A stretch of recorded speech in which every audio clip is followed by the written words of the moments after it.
Assalamualaikum warahmatullahi wabarakatuh. Salam sejahtera untuk kita semua. Selamat datang saya ucapkan kepada para peserta webinar kesehatan pada pagi hari ini. Webinar pagi ini merupakan puncak dari peringatan Hari Kesehatan Otak Sedunia yang kita peringati pada tanggal 22 Juli lalu. Langsung saja untuk mempersingkat waktu, kita mulai acara webinar kita pada hari ini yang akan dipandu oleh moderator kita, Ibu Jatu Waslia Wijayanti, SI.Com MM.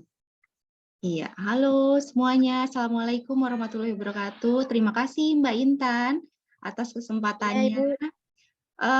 Selamat pagi, salam sejahtera untuk kita semuanya. Bapak Ibu semua yang sudah hadir di sini, apa kabar? Semoga semuanya sehat ya. Alhamdulillah.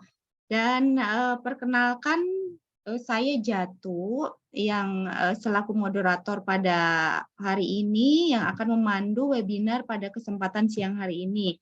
Dan tentu saja materi kita pada hari ini cukup spesial dan menarik karena kita semua tahu bahwa yang namanya epilepsi ini merupakan penyakit yang tentu saja bukan penyakit baru, namun tidak semua orang paham dan tahu bagaimana cara menghadapi atau menangani penyakit ini. Nah, bagi Bapak Ibu yang mungkin penasaran, sudah penasaran bagaimana nih, atau mungkin juga ada kerabat saudara yang ada mengalami penyakit ini, kita akan kupas tuntas semuanya di sini pada kesempatan kali ini. Baik, dan sebelum kita mengupas tuntas hal tersebut, saya akan memperkenalkan terlebih dahulu siapa saja narasumber yang akan hadir pada kesempatan kali ini. Mungkin dibantu juga untuk memperlihatkan CV-nya ya Mbak Intan. Baik, sambil menunggu CV yang akan diperlihatkan, siapa moderator yang nanti akan membawakan materi pada kesempatan kali ini, mungkin saya akan memperkenalkan dulu apa ruang sinap.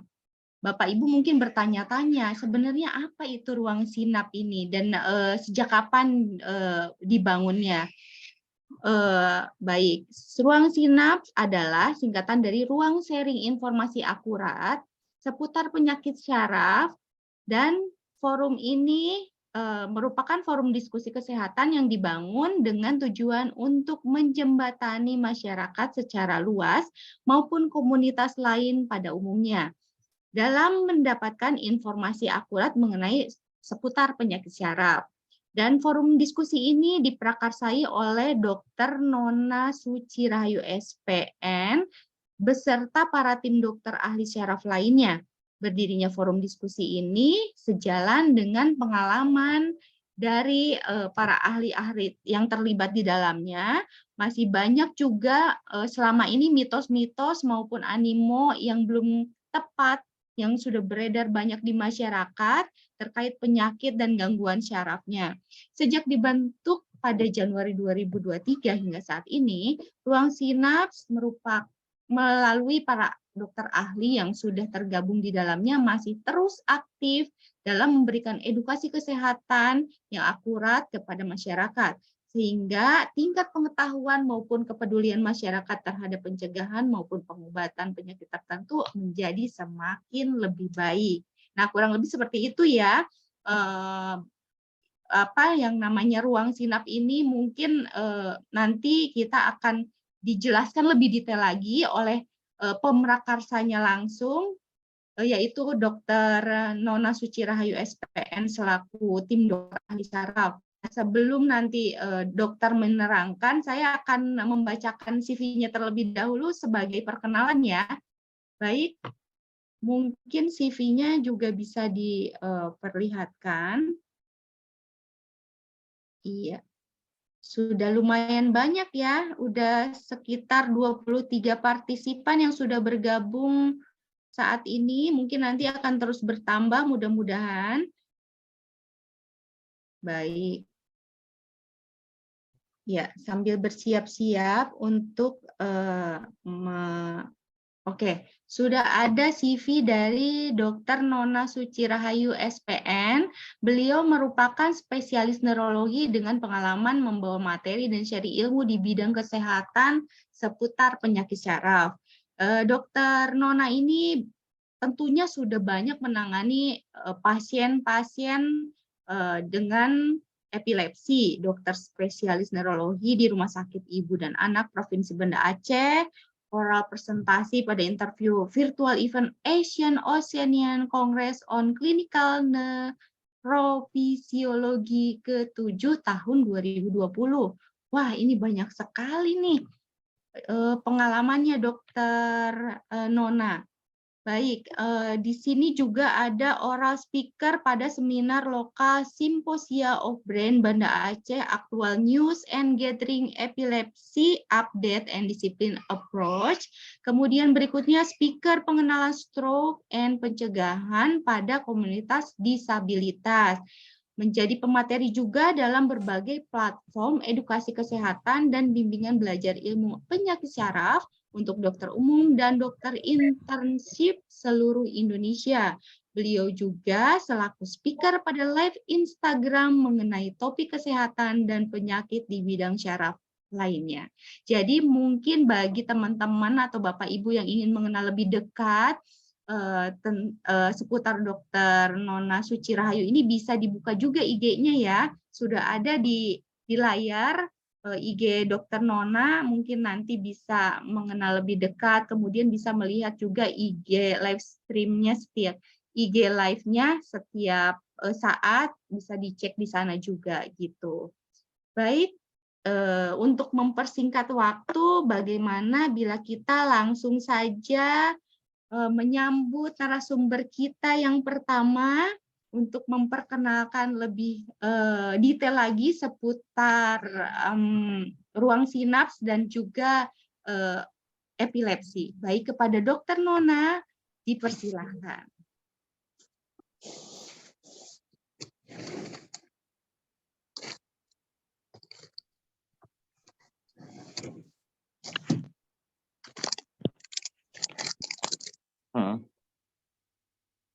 Ya, baik. Sambil menunggu Dokter Nona, kita mungkin nanti ada dibagi beberapa sesi ya. Sesi yang pertama ini mungkin nanti akan dibawakan oleh Dokter Nona sekitar kurang lebih 15-20 menit. Kemudian nanti ada sesi tanya jawab moderator dengan Dokter Nona selaku narasumber. Setelah itu nanti akan ada tanya jawab dengan partisipan, tapi nanti kita akan lihat dulu perkembangannya, apakah nanti kita langsung ke narasumber yang kedua baru ada pertanyaan dengan partisipan atau satu dulu gitu. Nanti kita coba lihat situasinya ya. Jadi masing-masing narasumber ini akan memaparkan materi sekitar 15-20 menit. Kemudian untuk sesi tanya jawabnya kami akan memberikan kesempatan sebanyak kurang lebih 3 penanya selama nanti 30 menit untuk dibahas, dikupas oleh para pakarnya. Baru jika ada waktu lebih kita akan boleh tambah pertanyaan yang lainnya gitu ya. Oke, sudah ada Dokter Nona Suci Rahayu di sini. Halo dokter. Ya, halo Mbak Jatuh. Ya, senang sekali nih bisa hadir di sini bersama Dokter Nona Suci Rahayu. Dokter, mudah-mudahan sehat dan lancar aktivitasnya ya. Kami persilakan dokter untuk memaparkan materinya. Silakan dokter. Baik, terima kasih Mbak Jatuh atas pembacaan CV dan profil saya dan serta kesempatannya untuk ruang sinap. Semoga pada webinar hari ini kita bisa saling sharing ya ilmu-ilmu yang bermanfaat serta pengalaman mungkin dari para peserta untuk saling berbagi kebaikan ya. Saya buka. Assalamualaikum warahmatullahi wabarakatuh. Salam sejahtera untuk kita semua. Selamat pagi. Saya ucapkan untuk semua peserta yang sudah hadir pada webinar kesehatan pada pagi hari ini. Nah, pada topik hari ini ya, karena tadi mungkin udah dibahas juga sama MC kita mengenai peringatan Hari Kesehatan Otak Sedunia ya. Jadi topik kita pada hari ini tidak jauh-jauh dengan pembahasan kesehatan otak. Nah, pada pagi ini yang tema yang akan kita angkat yaitu kesehatan otak pada epilepsi ya, yang saya beri judul Otak Sehat Bersama Epilepsi. Mungkin langsung aja. Nah, sebagai pendahuluan di sini sebenarnya epilepsi itu terjadi pada hampir 70 juta penduduk yang ada di dunia. Jadi epilepsi itu cukup banyak ya kasusnya Bapak Ibu.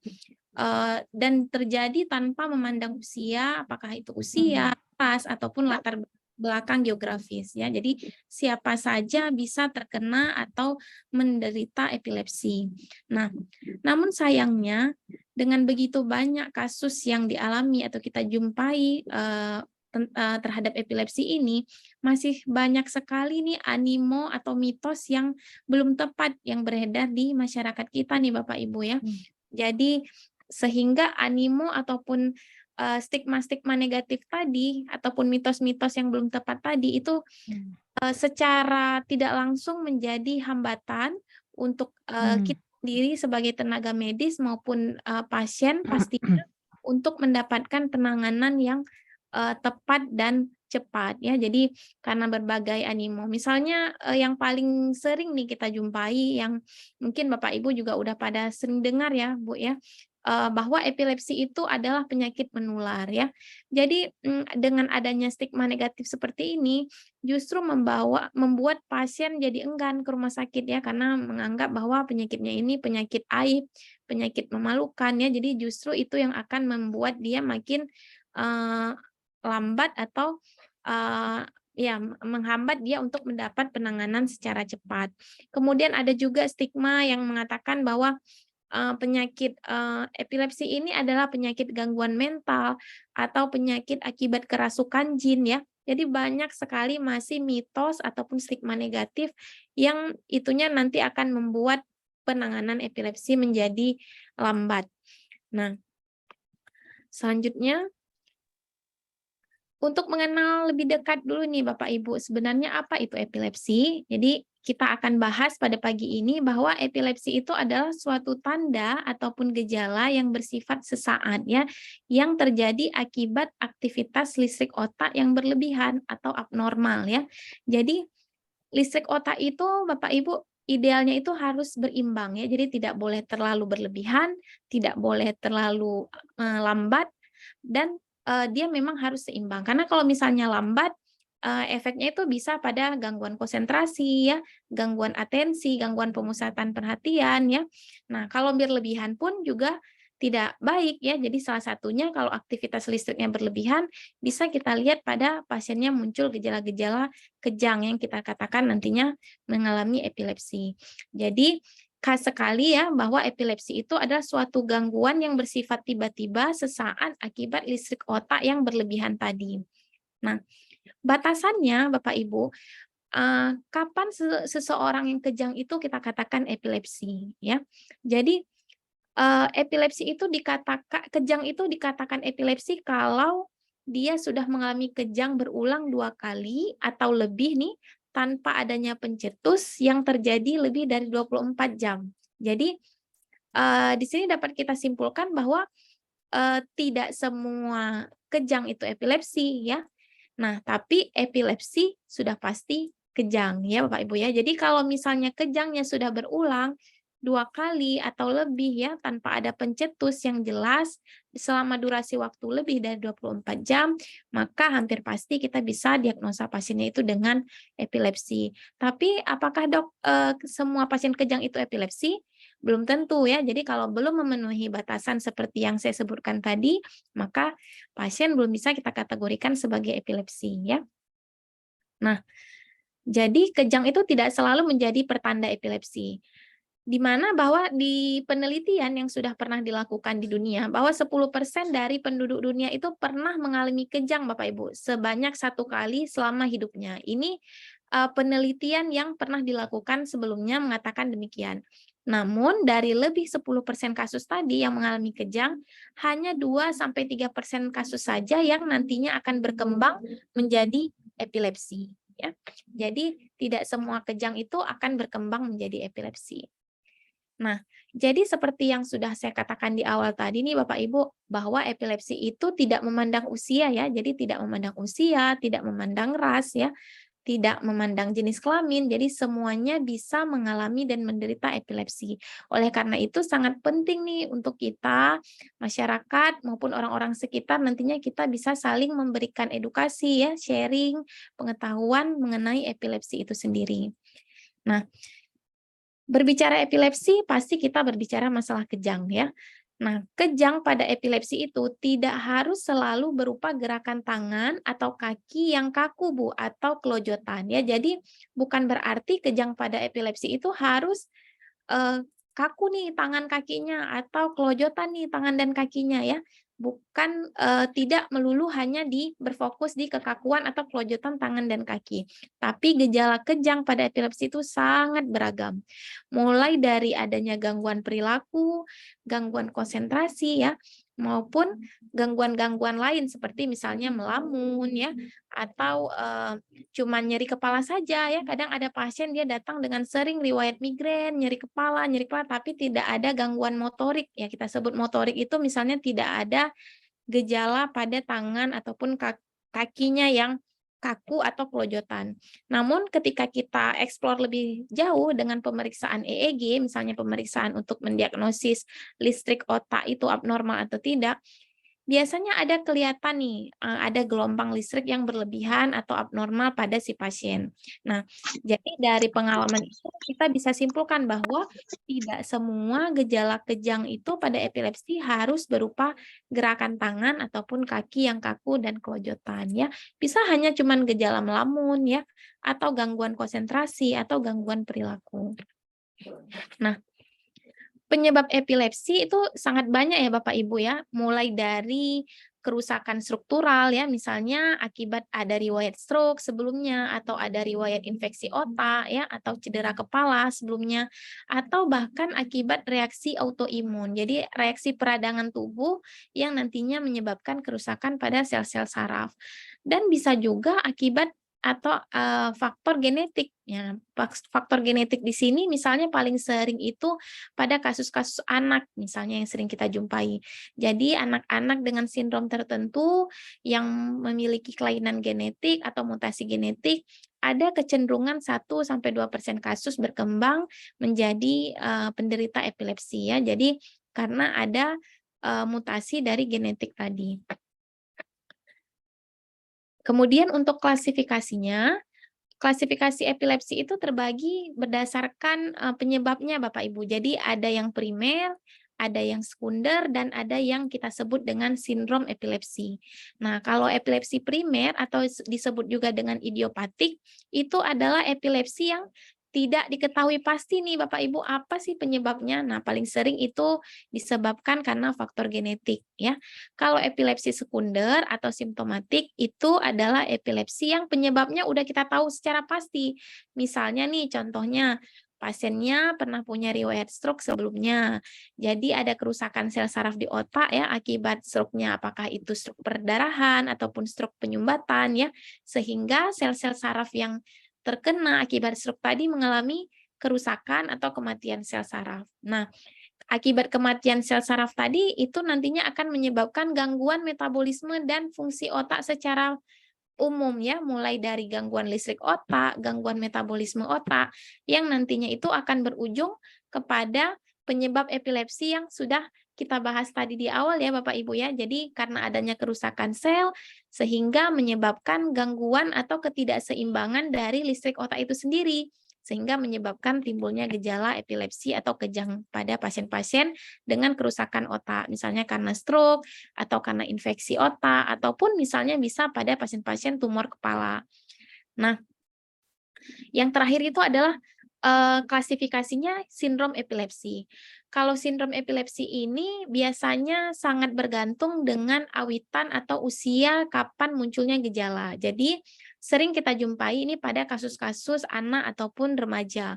Jadi ada sindrom-sindrom epilepsi tertentu yang hanya khas muncul dia pada usia 6 bulan saat baru lahir ya, menjelang lahir 3-6 bulan muncul kejang. Nah, itu biasanya punya tanda atau gejala yang identik dengan suatu sindrom epilepsi tertentu. Begitu juga misalnya pada usia remaja ya, dia munculnya di usia remaja, remaja menengah dengan gejala yang khas, misalnya pada sindrom-sindrom tertentu ada yang gejala kejangnya muncul hanya setiap pagi hari. Saat bangun pagi misalnya kayak gerakan menyentak saja sekali, kemudian dia balik lagi aktivitas normal dan itu berulang-ulang. Nah, kalau keluhan kejangnya atau epilepsinya itu muncul secara khas berdasarkan onset usianya muncul, terus gejalanya juga khas ya, bentuk serangannya juga khas, itu biasanya kita kategorikan sebagai sindrom epilepsi yang penanganan ataupun obatnya juga punya spesifikasi tersendiri ya Bapak Ibu. Jadi dia punya golongan obat-obat tertentu yang memang kita prioritaskan. Misalnya kalau dia sindromnya epilepsi ini, obatnya ini. Jadi ada terapi khusus ya. Nah, berbicara mengenai epilepsi ya, karena gejalanya itu tidak mesti hanya gerakan tangan atau kaki yang seperti yang saya katakan tadi ya Ibu-ibu, itu sangat bergantung pada brain mapping. Brain mapping itu adalah peta dari otak kita sendiri. Mungkin Bapak Ibu bisa lihat di sini peta otak kita. Ternyata otak kita ini memang diciptakan oleh Tuhan seperti komputer ya Bapak Ibu ya, super canggih dengan berbagai kemampuannya yang luar biasa. Di sini dapat Bapak Ibu lihat di bagian depan itu yang kita warnai warna hijau ya, dikenal dengan lobus frontal atau frontal lobe. Di situ berfungsi untuk mengatur personality kita ya, kemampuan bersosialisasi kita, kemampuan berbahasa ya, kemampuan mengambil keputusan atau adjustment ya, dan regulasi dari emosi. Itu semua diatur oleh lobus yang di depan, itu otak depan lobus frontal. Nah, kenapa penting mengetahui fungsi dari brain mapping ini atau peta-peta dari bagian otak ini? Karena pada epilepsi-epilepsi tertentu ya, misalnya pada sindrom epilepsi tadi yang hanya menyerang pada lobus-lobus tertentu, gejalanya itu akan sangat khas Bapak Ibu. Jadi kalau misalnya dia epilepsinya sindrom di lobus frontal ya, maka dia akan lebih dominan gejalanya itu pada gangguan perilaku, gangguan berbicara ya, gangguan meregulasi emosi. Jadi pasiennya mungkin lebih cepat marah atau lebih gampang sedih ya. Itu kalau misalnya gangguannya di frontal lobe. Kalau misalnya di gangguannya ada di temporal lobe yang warna oranye itu lebih berperan ke memori, kemudian pemahaman bahasa, seni ya, misalnya memahami seni, mendengarkan musik. Nah, itu semua peran dari si lobus temporal tadi. Jadi ketika ada misalnya kita melihat sesuatu yang sebenarnya tidak ada ya. Jadi gangguan persepsi itu kita katakan ya. Jadi seperti melihat halusinasi ya, atau halusinasi penglihatan ataukah suara, kita mendengar sesuatu tapi sebenarnya tidak ada. Nah, itu berarti gangguannya berasal dari lobus temporal ini. Nah, tinggal nanti kita akan eksplor lebih jauh dengan pemeriksaan penunjang seperti EEG tadi ya. Begitu juga dengan gangguan-gangguan atau peran-peran dari lobus-lobus yang lain ya Bapak Ibu ya, kayak lobus parietal itu untuk mengatur menulis ya, kemudian pusat berbahasa, kalau oksipital untuk penglihatan, juga proses input penglihatan. Dan cerebellum untuk ini otak kecil itu untuk mengatur kesimbangan.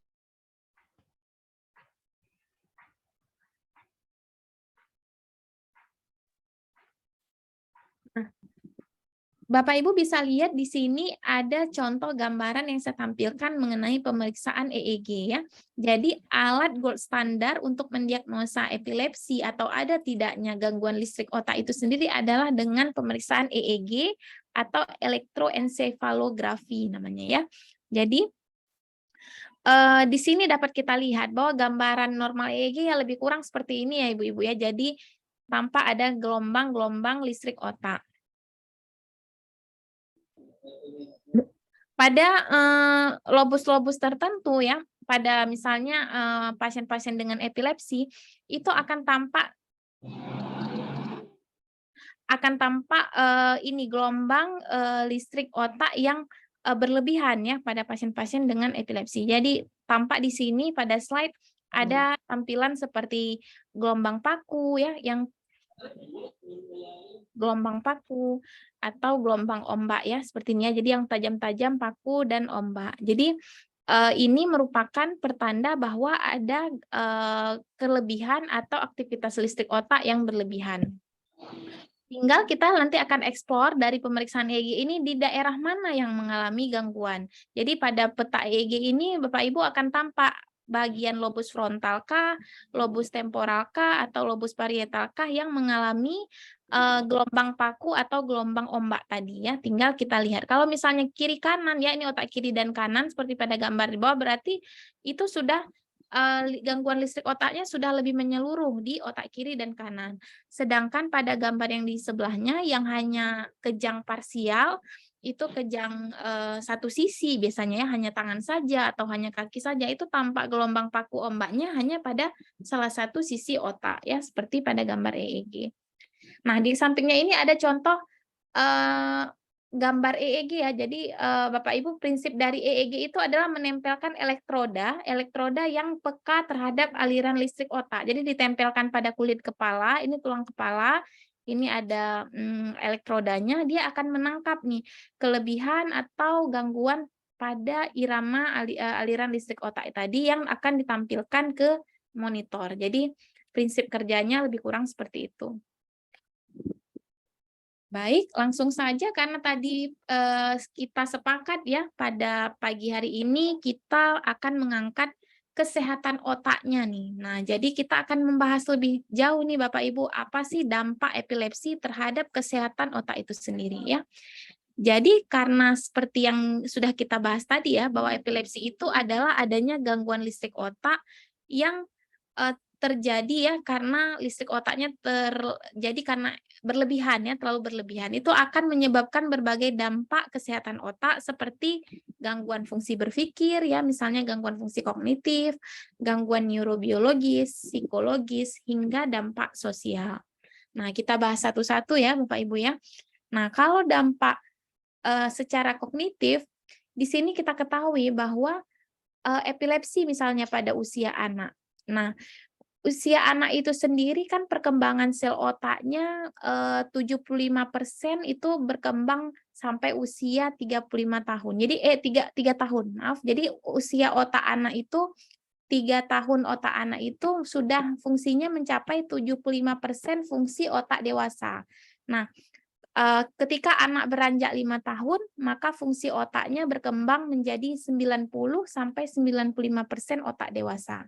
Ya, jadi ketika terjadi gejala kejang atau epilepsi pada usia anak, ya di mana kita ketahui bahwa perkembangan otak anak itu masih berlangsung ya dari umur 3 sampai 5 tahun, maka pastinya akan sedikit banyak mempengaruhi nih Bapak Ibu terhadap kematangan atau maturasi dari otak anak yang mengalami epilepsi dibandingkan dengan otak anak yang tidak mengalami epilepsi ya. Jadi karena dia ikut mempengaruhi kematangan ataupun maturasi otak di fase perkembangan otak tadi. Sehingga apa efeknya? Nah, biasanya nih yang pengalaman kita lihat sering dia dampaknya ke fungsi kognitif. Jadi mungkin yang paling gampang dilihat atau dideteksi anak-anak tersebut akan mengalami gangguan konsentrasi ya, atau gangguan fokus ya, misalnya gangguan belajar saat di sekolah ya, atau usia prasekolah. Jadi itu semua sedikit banyak pasti akan mempengaruhi terhadap fungsi kognitif. Nah, sedangkan pada usia dewasa atau usia lanjut bagaimana dok? Nah, kalau usia dewasa itu tidak ada hubungan lagi dengan proses kematangan otak ya, karena proses kematangan otak sudah lewat ya fasenya, tapi pada usia dewasa lebih ke karena adanya proses degeneratif atau proses penuaan yang terjadi. Dan dapat juga karena adanya riwayat penyakit sebelumnya nih Bapak Ibu, misalnya pada pasien-pasien usia tua yang sudah pernah ada riwayat stroke, maka sedikit banyak nih pasti sel-sel saraf akan mengalami kerusakan. Di tempat kerusakan sel saraf tadi akan membentuk jaringan parut. Nah, jaringan parut itu menjadi trigger atau pemicu abnormalitas listrik otak yang nantinya akan menyebabkan kejang hingga gangguan-gangguan fungsi otak lain seperti gangguan fungsi kognitif atau fungsi berpikir ya. Jadi fungsi kognitif itu sangat luas Bapak Ibu, mulai dari kita mengambil keputusan, fungsi menganalisa sesuatu ya, fungsi memori, mengingat sesuatu itu semua diatur oleh fungsi kognitif otak itu ya. Nah, kalau gangguan listrik otaknya terjadi terus-menerus nih dalam artian kronis, maka dapat kita bayangkan ya Bapak Ibu akan semakin berat kerusakan ataupun ya jaringan sel-sel saraf otak yang mengalami kerusakan akibat proses peradangan tadi ya, akibat gangguan aliran darah di otak ya, sehingga akan menyebabkan dampak yang lebih besar lagi ke si pasien nantinya. Jadi ketika satu kali kejang ya, itu akan ada sel saraf yang mengalami kerusakan dan akan terjadi gangguan aliran darah otak aliran darah di otak. Jadi setiap satu kali kejang itu aliran darah ke otak akan berkurang sekian cc. Nah, ketika terjadi kejang itu akan terjadi proses peradangan pada sel-sel saraf otak yang nantinya menyebabkan kerusakan atau cedera pada sel otak itu sendiri. Nah, jika itu terjadi terus-menerus atau kronis, maka dampaknya itu juga akan lebih besar dan lebih signifikan ya terhadap fungsi kognitif. Nah, kalau berbicara masalah fungsi kognitif, kita akan berbicara mengenai fungsi memori. Nah, kalau memori itu paling diatur oleh organ yang ada di otak yang kita kenal dengan area hipokampus ya. Ini di gambar ini sudah saya tampilkan area hipokampus yang ada di otak kita Bapak Ibu ya. Nah, dia berada di bagian dasar dari otak kita sendiri ya. Nah, ini yang bagian warna biru ini hipokampusnya, yang merah amigdala dan yang hijau prefrontal cortex namanya. Hipokampus ini kalau kita ibaratkan Bapak Ibu seperti power bank ya. Jadi ketika kita mengambil data nih, ada apa yang kita lihat, kita pelajari dari lingkungan, memorinya kita simpan sementara di hipokampus ini ya. Jadi power bank-nya kita itu di hipokampus. Kemudian hipokampus yang akan memisah-misahkan nih mana memori jangka panjang dan jangka pendek.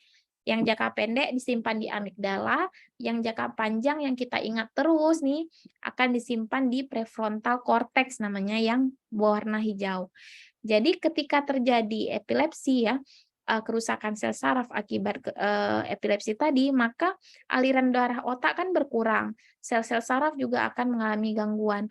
Nah, aliran darah otak yang berkurang tadi yang mengalir ke area hipokampus ini akan mempengaruhi pada defisit atau berkurangnya fungsi memori pada orang tersebut ya, karena area power bank-nya itu udah rusak ya atau udah terganggu akibat gejala kejang tadi, sehingga akan timbullah gangguan fungsi kognitif pada si pasien.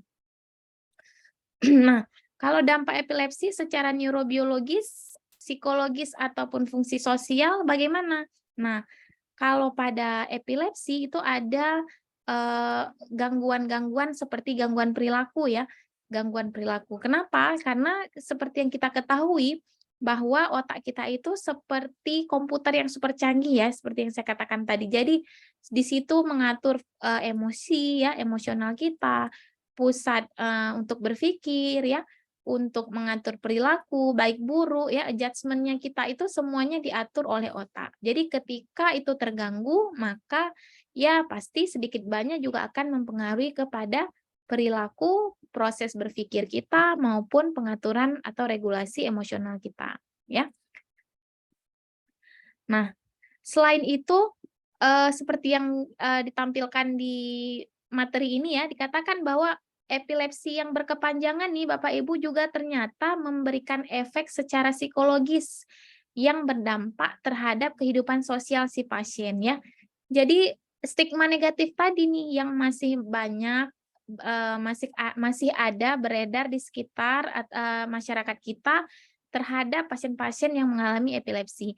Sehingga selain dampak dari epilepsi itu menyebabkan kegangguan neurobiologi, psikologis maupun dampak sosial, Tetapi stigma negatif ini secara tidak langsung juga bisa menyebabkan gangguan terhadap psikologis maupun dampak sosial si pasiennya. Jadi ada efek pengucilan dari masyarakat ya, ada efek minder nih dari si pasien, wah ini penyakit saya ini memalukan, aib dan sebagainya. Nah, stigma-stigma negatif itu yang secara tanpa kita sadari, tanpa si pasien sadari, justru menjadi efek juga, efek negatif yang akan mengganggu fungsi psikologis maupun sosial si pasien. Selain efek langsung karena memang dampak dari epilepsi itu sendiri ya.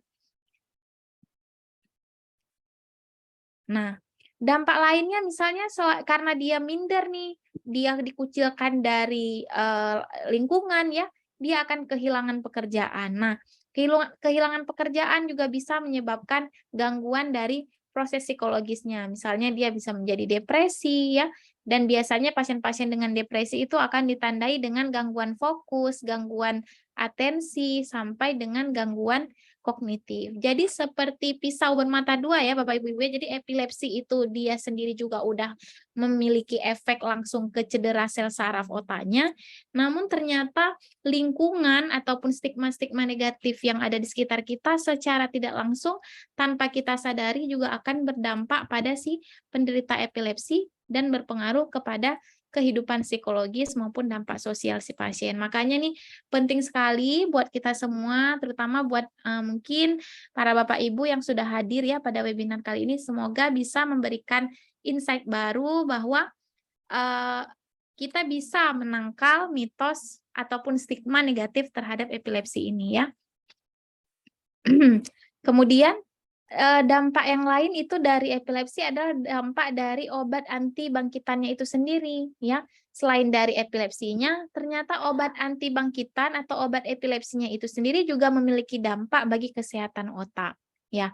Seperti yang kita ketahui nih, pasien-pasien yang epilepsi itu harus mengkonsumsi rutin obat untuk menetralkan kembali nih gelombang listrik otaknya Bapak Ibu. Jadi obatnya tidak boleh di-stop tiba-tiba tanpa anjuran dokter. Jadi memang kita harus evaluasi terus berkala sampai memang kita pastikan listrik otaknya sudah mulai seimbang dengan confirm pemeriksaan EEG dan nanti akan kita turunkan perlahan hingga bisa kita katakan wah pasiennya recovery nih atau bisa kita rilis dari obat ya.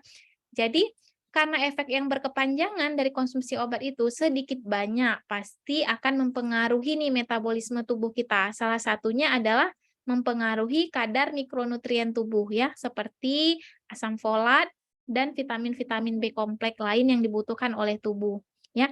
Makanya pada pasien-pasien dengan penderita epilepsi yang konsumsi obat rutin, biasanya tetap dokternya akan tambahkan, dokter sarafnya akan tambahkan obat-obat vitamin suplemen seperti vitamin B kompleks ataupun vitamin asam folat ya.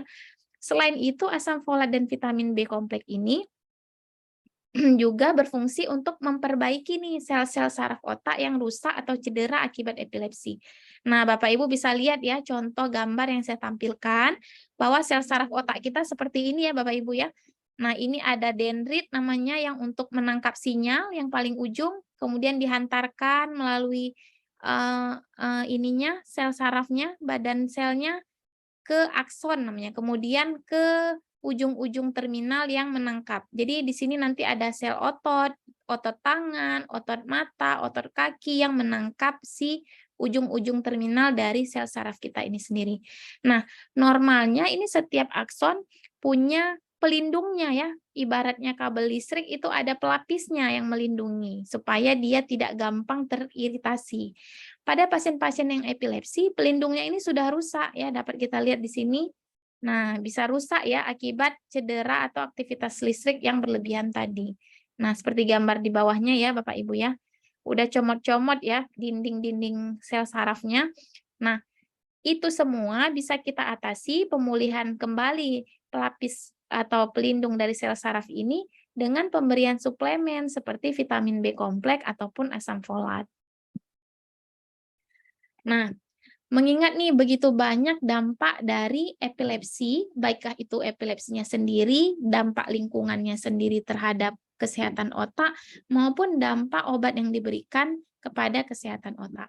Makanya penting sekali nih bagi penderita epilepsi maupun bagi ya keluarga ya, kita yang memiliki keluarga menderita epilepsi untuk memberikan support kepada keluarga kita yang mengalami atau menderita epilepsi ini.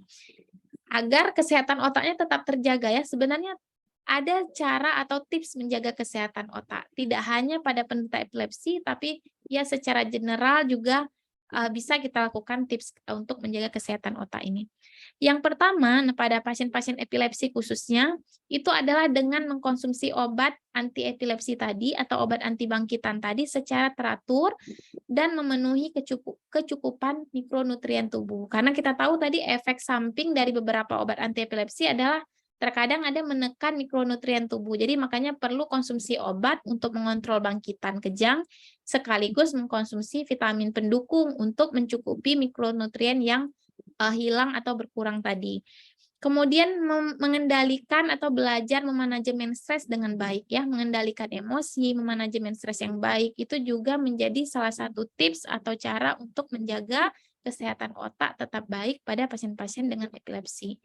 Kemudian mengendalikan faktor pencetus, misalnya dengan istirahat cukup, makan yang sehat, bergizi seimbang ya, mengurangi screen time, berpikir positif, dan tetap menjaga fungsi otak atau melatih fungsi kognitif otak dengan berbagai cara ya. Jadi intinya adalah untuk menjaga kesehatan otak pada epilepsi dengan mengkonsumsi obat, mengontrol kejangnya, kemudian memanajemen stres, menghindari pencetus seperti ya tidak kelelahan, ya tidak begadang, ya jadi istirahatnya harus cukup, makanan harus sehat, dan satu lagi dengan mengasah fungsi kognitif, misalnya dengan melakukan berbagai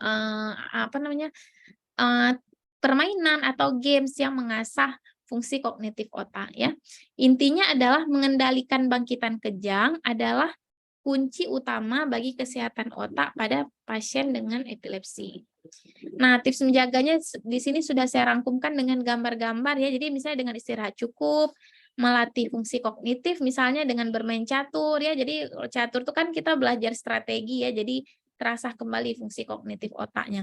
Kemudian dengan meditasi ataupun yoga, mendengarkan musik ya, relaksasi, makan bergizi dan seimbang. Oke, sebagai kesimpulan dan take home message dari saya, epilepsi itu ditandai oleh adanya gangguan aktivitas listrik otak ya Bapak Ibu, dan dapat menyerang siapa saja, kapan saja, pada usia berapa saja, baik laki ataupun perempuan. Nah, epilepsi tidak ditularkan, bukan penyakit mental, dan tidak pula menjadi hambatan seseorang untuk bekerja ataupun beraktivitas ya. Jadi itu sudah menapis mitos yang beredar pada masyarakat bahwa orang epilepsi tidak boleh bekerja. Orang epilepsi itu ada gangguan mental ya, tidak ya. Jadi epilepsi tidak ditularkan dan bukan penghambat untuk seseorang tetap produktif. Kemudian menekan mitos dan stigma negatif tentang epilepsi adalah kunci bagi keberhasilan dalam pengobatan epilepsi itu sendiri. Mencapai hidup sehat dan mandiri bagi penderita epilepsi adalah dengan cara mengontrol kejang dengan terapi yang adekuat, serta dengan menjaga semangat ataupun mental yang tetap kuat. Mungkin itu saja dari saya sebagai penutup. Kita ketahui bahwa dengan otak yang sehat, hidup kita juga akan bahagia. Terima kasih saya ucapkan. Assalamualaikum warahmatullahi wabarakatuh.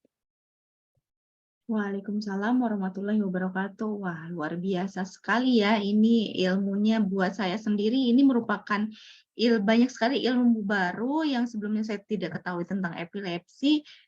Sekarang menjadi lebih terbuka bahwa bagi penderita epilepsi ini yang sudah dipaparkan tadi oleh Dr. Nona, ini memang tidak hanya membutuhkan support obat-obatan, tapi juga kondisi lingkungan yang bisa membuat psikisnya menjadi lebih percaya diri, lebih bahagia, mentalnya lebih sehat, gitu mungkin ya kurang lebih. Baik, terima kasih Dr. Nona atas pemaparannya, sungguh luar biasa. Ini sudah lumayan banyak ya, ada beberapa pertanyaan yang diajukan oleh partisipan. Udah kurang lebih ada. Oke, ini mungkin mengingat waktunya juga sudah mulai mepet, apakah kita mau menjawab pertanyaan atau langsung ke sesi narasumber berikutnya? Mungkin lebih baik ke sesi narasumber berikutnya, nanti setelah itu kita rangkum semua pertanyaan, baru dilakukan beberapa penyampaian pertanyaan yang diberikan oleh partisipan. Begitu mungkin ya, Dok ya? Boleh, Mbak. Baik. Kita tampung dulu pertanyaan-pertanyaan dari Bapak Ibu semua ya. Baik, silakan yang ingin melakukan atau memberikan pertanyaan bisa ditulis dulu di kolom chat. Nanti kita akan pilih beberapa pertanyaan yang akan dibahas, dikupas tuntas oleh narasumber kita. Sekarang untuk lebih mempersingkat waktu, mengingat waktunya terbatas, mungkin kita perkenalkan narasumber yang kedua yang juga tidak kalah ahli di bidangnya, yaitu Bapak Melki. Bapak Melki ini juga merupakan ini ya, saya sambil menunggu CV dari Bapak Melki. Baik, sudah ada di layar CV dari Bapak Melki. Ya, Bapak Melki ini merupakan ketua dari yayasan, boleh di-scroll? Sebentar ya. Baik. Ya, sudah ada ya. Oke, Bapak Melki Oktav merupakan Ketua Yayasan Bakti Suara Kesembuhan dan juga merupakan salah satu admin KEI. KEI ini merupakan Komunitas Epilepsi Indonesia. Ya, baik. Di sini sudah kita lihat CV dari Bapak Melki. Beliau lahir di Kota Bandung pada tahun 1975, sekarang berdomisili di Banjaran. Kemudian ada banyak sekali pengalaman dari Bapak Melki ini. Saya boleh bantu untuk dinaikkan ke atas. Terima kasih. Bapak Melki bergabung di PT Aditama Gria Mandiri sebagai kontraktor dan Sunindo Konveksi Tas Anak. Kemudian di PT Aditama Gria Mandiri Aditama Gria Mandiri Kontraktor sebagai perencana dan estimator serta pelaksana lapangan pembangunan rumah di Taman Surya Indah. Kemudian di tahun 2017 juga 2017 sebagai perencana dan estimator serta pelaksana lapangan pembangunan rumah di Taman Surya. Di tahun 2019 di sini juga ada banyak sekali ya pengalaman-pengalaman sampai sekarang bergabung di PT Berkat Tritunggal Bersama. Begitu ya. Selain sebagai ketua yayasan juga aktif di berbagai kegiatan-kegiatan lainnya. Baik, untuk mempersingkat waktu kita langsung sambut saja Bapak Melki untuk menyampaikan pemaparannya. Dipersilahkan kepada Bapak Melki. Terima kasih Ibu Jatu. Terima kasih juga buat Dr. Nona. Perkenalkan, saya Melki, admin dari Komunitas Epilepsi Indonesia dan ketua dari Yayasan Bakti Suara Kesembuhan. Saya sendiri, saya bukan dokter ya, justru saya sebaliknya, saya mantan pasien epilepsi. Dulu saya pernah kebingungan bagaimana cara menangani epilepsi. Saya pernah beberapa kali mencoba, karena frustasi ya, mencoba bunuh diri karena epilepsi ini. Nah, karena apa saya bisa sulit sekali untuk sembuh? Salah satunya ya karena saya tidak tahu cara penanganan epilepsi yang benar seperti apa. Dulu saya dibawa ke dukun, ke ahli-ahli agama, ke tabib, ya pukuntur semua, hampir semua saya coba. Bahkan segala macam daun-daunan, mungkin yang termasuk makanan sapi ya saya makan juga itu. Semua. Itu semua cuma buang-buang waktu dan buang-buang uang. Akhirnya saya coba untuk berusaha untuk hidup normal, untuk pola hidup sehat. Tapi tetap saja tidak bisa, karena itu nggak bisa hanya dengan pola hidup sehat saja. itu perlu obat dari dokter. Nah, terakhir karena saya makan obat tidak disiplin, saya kejang 2 hari 2 malam dalam keadaan sadar ya, itu kejang sebadan tuh. Dirawat di rumah sakit Borromeus. Nah, pulang dari Borromeus saya coba periksa ke dokter almarhum Dr. Nurjaman di Bandung. Dia dokter dari RSAS. Nah, di sana saya dikasih tahu cara makan obat yang benar seperti apa. Kadangkala mungkin kita tidak menyadari ya, kalau dokter nyuruh makan obat 3 kali 1. Kadangkala ada yang makan cuma pagi, siang, sore, sedangkan 1 hari itu 24 jam. Jadi 24 bagi 3, 8 jam sekali. Dan kalau 2 kali 1 itu 12 jam sekali. Saya coba seperti itu. Dan pola hidupnya juga saya coba untuk berubah. Asalnya saya sering begadang, saya sering minum minuman yang beralkohol, merokok, saya stop semua, saya berubah. Nah, dari situ jadi dokternya gampang melihat. Karena kalau menurut teori medisnya, di saat badan kita sakit atau daya tahan tubuh menurun, itu akan memicu kambuh. Nah, kalau saya begadang otomatis kan badan saya sakit. Kalau saya kambuh, nah itu jangan nyalahin obat dari dokter, salahin kenapa saya begadang. Atau saya mungkin kecapean atau gimana. Nah, pola hidup saya mulai dirubah. Tidur saya mulai teratur, setiap hari 8 jam sekali. Setelah saya, dan waktu dikasih obat, banyak yang penderita epilepsi juga yang tidak tahu. Mereka pikir cuma sekali dikasih obat, besok lusa sembuh. Tidak seperti itu ya. Saya mengalami proses untuk penaikan dosis, penyesuaian dosis itu selama 6 bulan. Itu pertama ke dokter, saya kejang-kejang sebadan, dikasih obat, saya tidak kejang lagi. Nggak kejang, cuman tangan kram-kram gitu, gelisah.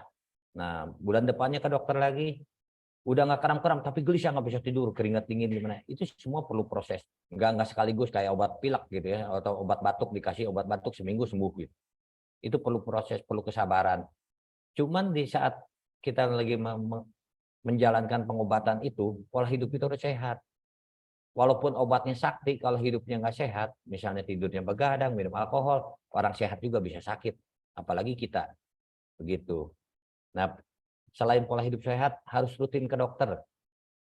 Dokter nggak akan tahu Anda sakit seperti apa kalau Anda tidak membawa videonya atau catatannya. Kalau misalnya kita, oke lah, misalnya orang tua lihat anaknya kejang, panik. Wah, karena panik saya nggak ambil HP, nggak divideoin. Nanti kalau datang ke dokter menjelaskannya bagaimana? Dokter nggak tahu gerakan kejang seperti apa, sedangkan setiap gerakan kejang beda obat. Yang seperti yang tadi dokter Nona sampaikan, itu bagian-bagian otaknya yang mana yang kena masalah, obatnya beda. Nah, kalau kita nggak bawa videonya, dokter hanya akan menebak-nebak seperti apa yang diceritakan oleh Anda. Yang diceritakan oleh kita semua kan belum tentu sedetail dengan yang video itu. Tanpa EEG pun dokter bisa menentukan, oh ini yang sakitnya ini, dengan gerakan kejang tersebut. Nah, kadang-kala orang yang berpikir, oh tanpa EEG kok gini, obatnya nggak dimakan, itu salah besar, itu jelas salah besar, karena saya pernah mengalaminya ya. Nah, selain rutin ke dokter, kita juga harus coba kontrol emosi. Karena dulu waktu saya masih sering epilepsi, sering kejang, itu kalau misalnya saya emosi, pasti saya pingsan. Pasti saya kambuh itu. Nah, juga ini saya coba untuk mengontrol emosi dengan cara meditasi, belajar meditasi gitu ya. Kalau malam saya meditasi, kalau nggak pagi-pagi saya meditasi. Yang bikin susah epilepsi sembuh itu biasanya bukan obatnya nggak cocok atau dokternya yang nggak bisa, tapi pasiennya yang ngeyel alias manja. Nah itu, terutama ini saya masukkan juga untuk para pendamping. Kalau epilepsi bisa disembuhkan, maksudnya bisa dinormalkan kembali. Tapi jangan sampai karakternya yang jadi buruk. Biasanya orang-orang epilepsi karakternya menyebalkan. Karakternya kadang-kala mudah emosi, susah dikasih tahu. Karena apa? Bukan gara-gara epilepsinya juga. Kebanyakan karena terlalu dimanjakan oleh orang tua. Kadang-kala kalau anaknya pengen apa? Dibeliin. Karena apa? Takut kambuh. Nah, terus bertengkar sama kakaknya atau adiknya, selalu dibela. Karena takut kambuh, alasannya itu. Justru itu yang meracun untuk masa depannya. Saya sendiri nggak pernah terpikir bahwa dulu akan bisa normal seperti sekarang ya, lepas obat normal dikatakan sembuh gitu. Dulu saya berpikirnya sulit untuk sembuh, tapi ternyata kan bisa. Tapi yang susah diperbaiki itu karakter. Lebih mudah memindahkan gunung atau membelokkan arus sungai daripada merubah karakter seseorang. Itu yang harus diperhatikan oleh para pendamping. Makan obat yang harus disiplin ya. Kalau saya pasang alarm di HP, zaman sekarang hampir semua lah punya HP, jarang yang nggak punya, hampir semua punya. Nah, untuk mengatasi stigmanya, dulu juga saya pernah merasa dikucilkan, pernah merasa dibully atau gimana. Tapi setelah saya pikir, enggak juga, itu bukan mereka yang membuli, tapi kitanya yang terlalu baper. Kadang-kala orang ngomong apa kita baper. Kalau sebenarnya tidak ada kata-kata apapun yang bisa membuli kita, yang bisa mengejek kita tanpa seizin kita. Kalau misalnya kitanya berpikir bahwa oh orang ini menghina saya, itu kan tergantung cara menanggapinya. Kita bisa lihat kalau anak-anak sedang bermain bola di lapangan atau di lapangan bola atau gimana, dia sering keluar kata-kata memanggil temannya dengan kata-kata binatang atau kata-kata goblok atau bego atau gimana. Mereka tertawa-tawa. Kenapa bisa begitu? Karena mereka menanggapi itu suatu candaan. Tapi kalau kita misalnya ada yang bilang kata-kata binatang dengan menanggapi dengan emosi, bisa berantem. Nah itu yang penting caranya kita menanggapi ucapan-ucapan orang. Dan kalau memang orang itu kita nggak bisa menutup semua orang dengan mulut semua orang dengan kedua tangan kita. Tapi kita bisa menutup telinga kita dengan kedua tangan kita. Nggak usah didengar. Itu yang penting. Ya, banyak yang berpikir juga, kenapa saya susah cari jodoh, susah cari pacar, susah cari calon istri. Ya, terutama untuk para laki-laki ya. Laki-laki yang epilepsi. Kalau kenapa susah cari jodoh? Ya tanya lagi ke diri sendiri. Lu bekerja nggak? Anda bekerja nggak? Mana ada seorang istri yang mau suaminya malas?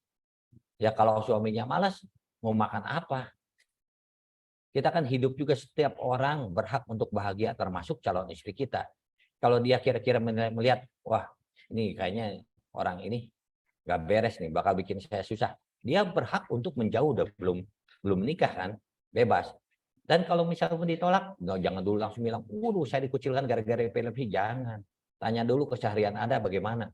Walaupun anak epilepsi, kalau Anda rajin bekerja, Anda banyak duit, pasti banyak yang mau, pasti itu jamin sama saya. Itu bukan alasan kalau epilepsi. Kan epilepsi juga kan nggak kambuh tiap hari, nggak kambuh setiap menit.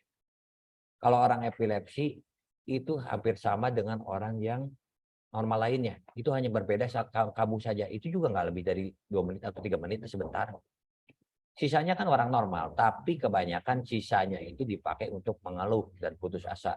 Nah, itu yang sangat disayangkan. Mungkin kalau berobat ke dokter saraf, hal seperti ini tidak dipaparkan ya, tidak dijelaskan. Karena itu bukan bagian mereka.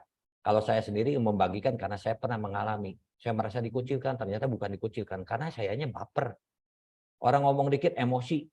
Cara logika, siapa yang mau main sama orang emosional? Siapa yang mau main atau berdekatan atau jadi rekan bisnis dengan orang yang menyebalkan? Nggak akan ada yang mau. Jadi yang menyusahkan hidup kita di masa depan itu bukan epilepsi, tapi karakter kita sendiri itu. Nah, untuk yang berobat epilepsi, saya berobat epilepsi. Saya sering kali lihat di komunitas epilepsi ya khususnya. Mereka yang kebagian obat cuma 7 hari, 6 hari, kadang-kadang kurang, itu sering kurang. Dan kalau orang yang mampu ya nggak masalah, tinggal beli di luar. Tapi kalau untuk orang yang nggak mampu, kasihan mereka. Mereka udah pakai BPJS, udah BPJS yang kelas 3 atau PPI. Mereka nggak mampu untuk beli, boro-boro beli obat yang ratus-ratus ribu. Mereka juga butuh buat makan juga susah. Nah, dari situlah saya mulai berpikir untuk membuat sebuah yayasan. Yayasan Bakti Suara Kesembuhan untuk membantu mereka-mereka yang tidak mampu. Nah, untuk mungkin yang ada di sini atau siapapun boleh. Kalau ada yang epilepsi, tidak mampu, asal memenuhi syarat, akan kita bantu untuk obat-obatannya. Kita belikan. Begitu. Nah, untuk mengatasinya juga, kita juga udah ada staf-stafnya di komunitas epilepsi. Silakan menghubungi saya boleh, atau menghubungi staf-stafnya ada di komunitas epilepsi.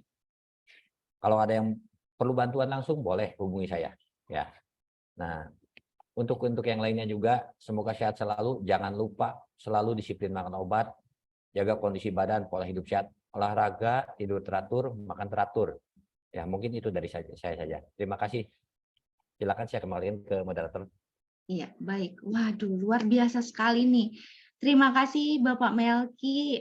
Seperti tadi yang dipaparkan bahwa Bapak Melki ini ternyata merupakan salah satu penderita epilepsi yang sudah sembuh ya. Jadi bagi Bapak Ibu semuanya mungkin yang saat ini sedang menderita epilepsi atau ada saudaranya, ini merupakan semangat baru yang luar biasa gitu ya.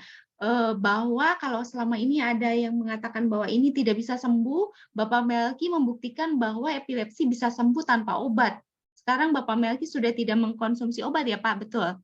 Udah enggak, Bu. Dulu saya Ya. berpikirnya itu sudah 5 dokter saraf yang mengatakan saya harus makan obat secara disiplin seumur hidup. Nah itu. Lalu karena satu lagi saya lupa tadi. Jangan lupa rutin ke dokter ya. Saya 10 tahun nggak kambuh, saya nggak pernah ke dokter. Itu saya salah. Saya terkena efek samping obat autoimun, anemia hemolitik. Sel darah merah saya hancur. Sampai saya dirawat di rumah sakit 2 kali itu waktu zaman COVID kemarin. Malah saya udah berpikirnya itu kayaknya saya mati gitu. Ternyata tidak. Kalau efek samping obat itu bisa diobati. Yang bahaya itu efek kejang. Mungkin itu perlu dicamkanlah untuk rame-rame semua ya. Harap diingat, yang lebih bahaya itu efek kejang. Kalau efek obat semua bisa diobati. Ya, terima kasih Bu. Ya, baik. Ternyata biasanya tuh kita mendengarkan materi ini seperti yang tadi sudah dipaparkan secara teori dari dokter bahwa apa namanya penyakit epilepsi ini memiliki banyak sekali dampak gitu ya. Kemudian sekarang dilanjutkan oleh Bapak Melki selaku salah satu mantan penderita epilepsi, boleh dikatakan begitu ya Pak. Ini ternyata bisa sembuh dan luar biasa sekali, saya saja yang mendengarnya itu menjadi jauh lebih semangat gitu.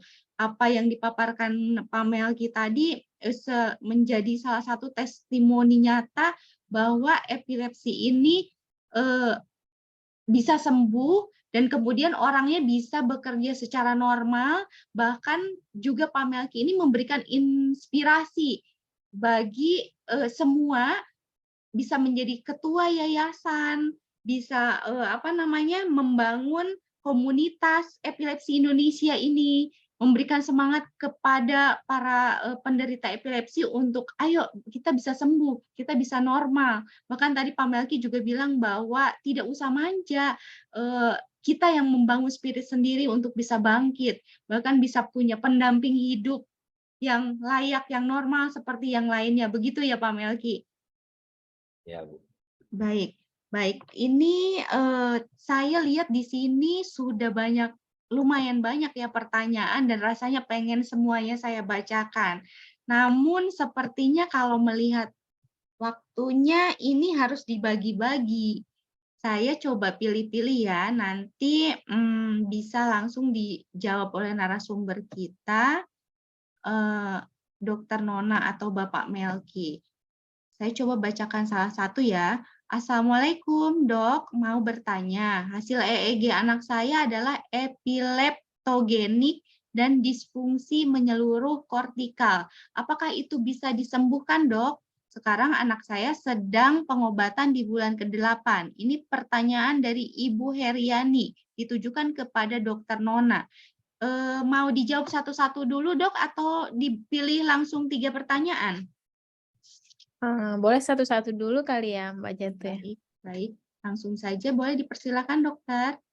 Ya, terima kasih atas pertanyaannya oleh Bu Ira ya. Jadi saya coba jawab ya Bu ya. Untuk hasil EEG anaknya itu ada kesimpulan epileptogenik dan disfungsi menyeluruh kortikal. Biasanya gambarannya itu kalau epileptogenik berarti sudah ada gambaran seperti yang saya tampilkan di slide sebelumnya, itu ada gambaran paku atau gelombang ombak ya. Jadi spike and wave kita bilang. Jadi kalau udah ada gelombang paku ombak seperti itu tidak mesti di seluruh area otak, hanya ada 1 atau 2 tempat aja di area otak, itu kita sudah katakan bahwa hasil EEG-nya epileptogenik. Jadi berpotensi akan menimbulkan bangkitan kejang. Nah, disfungsi kortikal di sini maksudnya adalah jadi ibaratnya gelombang listrik yang abnormal itu kalau kita umpamakan seperti kita ngelempar batu nih Bu ke air. Jadi ketika lempar batu ke air, itu kan pasti ada rembesan atau riak airnya ya. Ya, jadi kalau epileptogeniknya itu jadi kalau kita perumpamakan nih dengan hasil EEG juga seperti itu. Jadi kalau misalnya kita umpamakan epileptogeniknya ada di sisi otak kanan, misalnya di lobus tertentu, misalnya lobus frontal kita katakan atau lobus yang ada di bagian otak depan, maka riaknya itu atau efek yang terkenanya itu juga bisa terkena di lobus-lobus di sekitarnya. Makanya di sini pada hasil EEG-nya ada disfungsi epileptogenik dan ada disfungsi menyeluruh kortikal. Jadi dia menyeluruh kortikal itu jadi seperti riakan dari epileptogenik di satu tempat tadi. Jadi misalnya epileptogeniknya ada di lobus frontal, tapi efek listrik yang abnormalnya juga bisa dirasakan atau diantarkan ke otak-otak bagian otak lain yang ada di sisi otak yang sehat lainnya ya. Nah, apakah bisa disembuhkan kalau seperti itu? Bisa. Jadi tetap prinsipnya sama seperti yang sudah kita paparkan tadi dan mungkin sudah di-sharing juga oleh Pak Melki ya, bahwa epilepsi itu bisa disembuhkan. Jadi bisa disembuhkan dan bisa dikontrol, dikendalikan dengan obat. Pastinya dengan pengobatan yang tepat, pemilihan obat yang jadi untuk menyesuaikan dosis obat, menyesuaikan golongan obat. Jadi ada banyak sekali ragam obat yang bisa kita berikan untuk pasien epilepsi. Tapi nggak semua obat tersebut cocok pada satu pasien. Jadi mungkin ada satu pasien cocok dengan obat A untuk bentuk kejangnya seperti ini.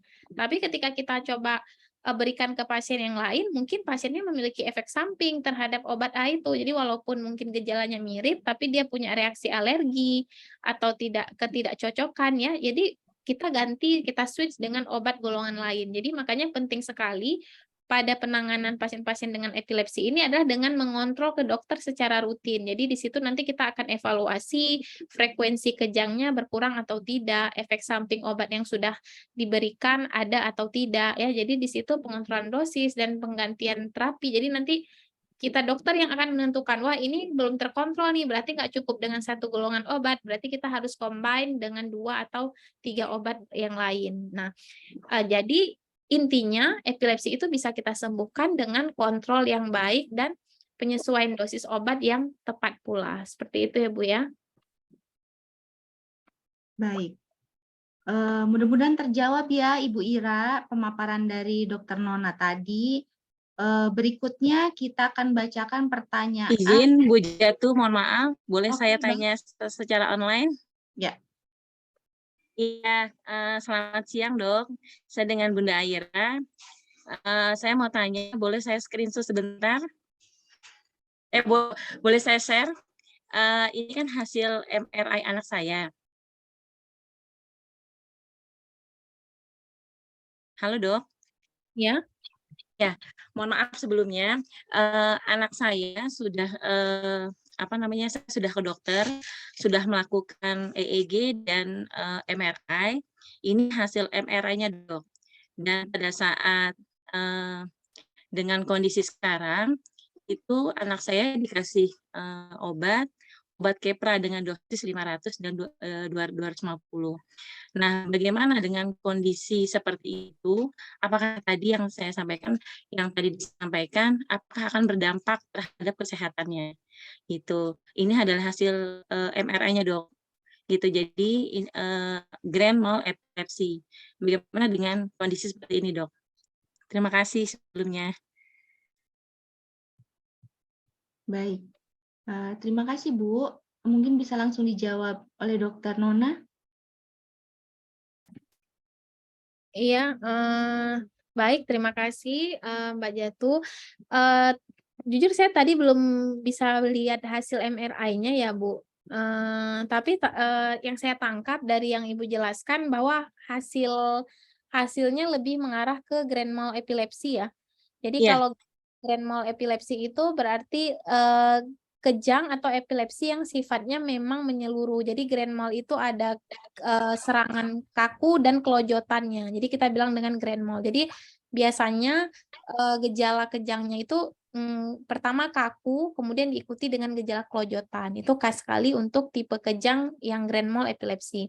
Jadi penting juga nih kalau misalnya seperti yang Pak Melki udah sampaikan ya, jadi ketika evaluasi atau kontrol ke dokter itu kalau bisa, kalau memang kejangnya belum teratasi secara menyeluruh, itu di-record aja atau keluarga divideokan, nanti disampaikan pas kontrol ke dokter. Jadi nanti kita akan lihat bentuk kejangnya seperti apa. Jadi penentuan jenis obat yang kita berikan untuk pasien tidak hanya bergantung pada berat badan ya. Kalau misalnya anak udah jelas kita pasti confirm dengan berat badan anak tersebut ya. Tapi kita harus lihat juga bentuk serangan kejangnya. Seperti yang Ibu bilang tadi, ini serangan kejangnya grand mal. Jadi kita lihat nanti kalau memang dia grand mal, dia ada pilihan obat yang lebih superior. Dalam artian memang jadi pilihan terapi utama. Nah, itulah yang fungsinya kita akan pilah-pilah sesuai dengan jenis bangkitan kejang, berat badan anak ya, kemudian gejala-gejala penyerta lain yang ada pada si pasien. Nah, yang Ibu tanyakan tadi apakah ada dampak lain ya, Bu ya? Maaf Iya, saya. Dok. Ya, betul, Dok. Iya. Dampak lain. Ya, kalau misalnya berbicara mengenai dampak lain, karena ini kan kalau grand mal itu pasti secara kalau kita mau EEG nih Bu, biasanya gelombang epileptogeniknya akan tampak di seluruh sisi kepala, jadi kiri dan kanan. Jadi menyeluruh ya, kalau tadi saya umpamakan kayak percikan air tadi, ini riaknya udah ke kiri kanan. Biasanya kalau grand mal itu seperti itu. Jadi dia lebih general, lebih meluas disfungsi dari otaknya. Nah, biasanya untuk kasus-kasus seperti ini ya pasti ada dampaknya itu bisa sangat beragam.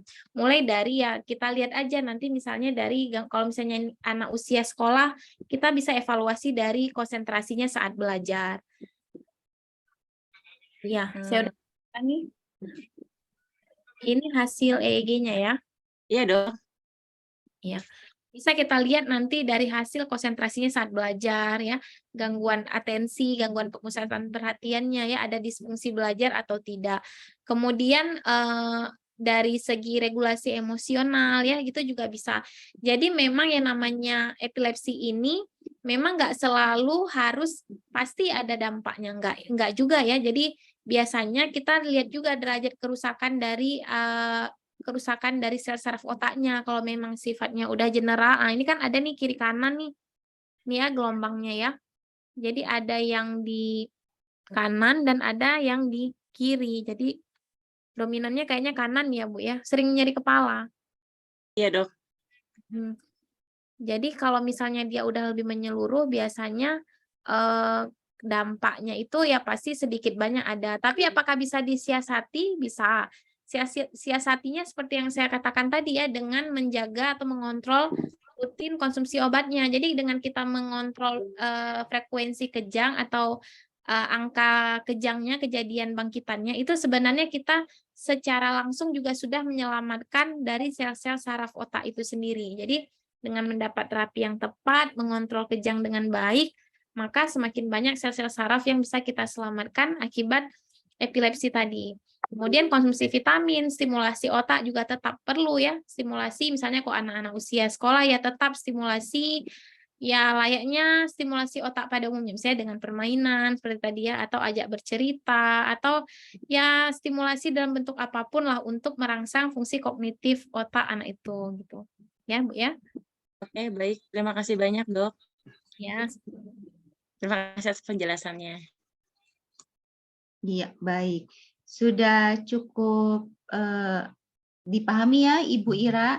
Terima kasih atas pertanyaannya. Terima kasih juga Dokter Nona atas pemaparannya. Kita lanjutkan ke pertanyaan berikutnya. Ini agak ngebut mungkin ya, supaya bisa terbagi-bagi waktunya.